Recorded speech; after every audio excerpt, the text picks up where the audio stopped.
You cannot have a wide complex tachycardia without paramedics nerding out and arguing about whether it's V-Tach or it's SVT or AFib with aberrant conduction. First off, it's probably V-Tach. 80% of all wide complex tachycardias are V-Tach. V-Tach is woefully underdiagnosed, but haters will say it's not V-Tach. They'll say things like, there's no extreme right axis deviation, it's not V-Tach. Or there's no concordance in the V leads, it's not V-Tach. There's really not that much absolute criteria for V-Tach other than fast and wide. And how wide? Well, there's no consensus on it. The best I could find is broad. This shit is clear as mud, people. It's kind of like what Supreme Court Justice Potter Stewart once said about pornography. How do you define it? And he said, I know it when I see it. But how do we differentiate between V-Tach and SVT with aberrant conduction? There are some things that can point us in one direction versus the other. If the rate is super high, like 220 plus, then that suggests, but doesn't mean, that it's SVT with aberrant conduction. If the rhythm is irregular, then that suggests AFib with aberrant conduction. V-Tach can be irregular, but it's rare that it is. So what makes you think V-Tach over SVT, AFib, or some other tachycardia with aberrant conduction? This is Josephson sign. It's pretty damn specific for V-Tach. It is a notching at the lowest point of the S waves. AV dissociation suggests V-Tach.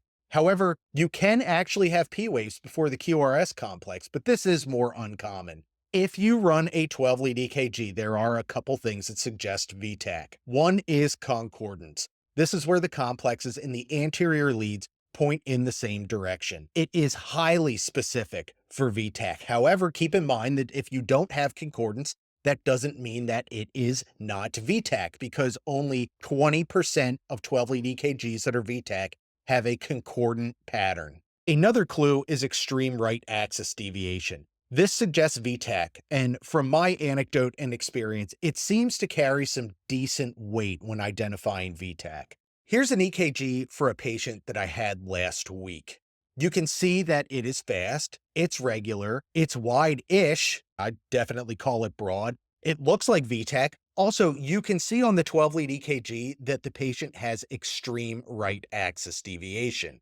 But there's no concordance. Well, I called it V-Tach, and I'd take it to the bank that it's V-Tach and not some sort of tachyarrhythmia with aberrant conduction. Why? Well, let's go back and do some review to wrap this up. First, keep in mind that 80% of all wide complex tachycardias are V-Tach. Only about 20% are going to have that concordance on the 12-lead EKG. Extreme right axis deviation strongly suggests V-Tach. Also, not for nothing, you need to look at the patient. This patient was symptomatic, sweaty with dyspnea on exertion. To highlight my point that whatever wide, complex, regular, fast rhythm you're looking at is probably V-Tach, I'm going to tell you one of my favorite stories. I had the paramedic students in the ER one day, and a patient in a wide, complex tachycardia came in. The paramedics treated him as V-Tach. The cardiologist came down to see him and said, yup, it's V-Tach. And I looked at the 12-lead EKG and I said to the doc with the paramedic students there, hey, there's no right axis deviation. There's no concordance. And he literally rolled his eyes and made a motion like this and said, it's fast, it's wide, the patient's symptomatic, it's V-Tach.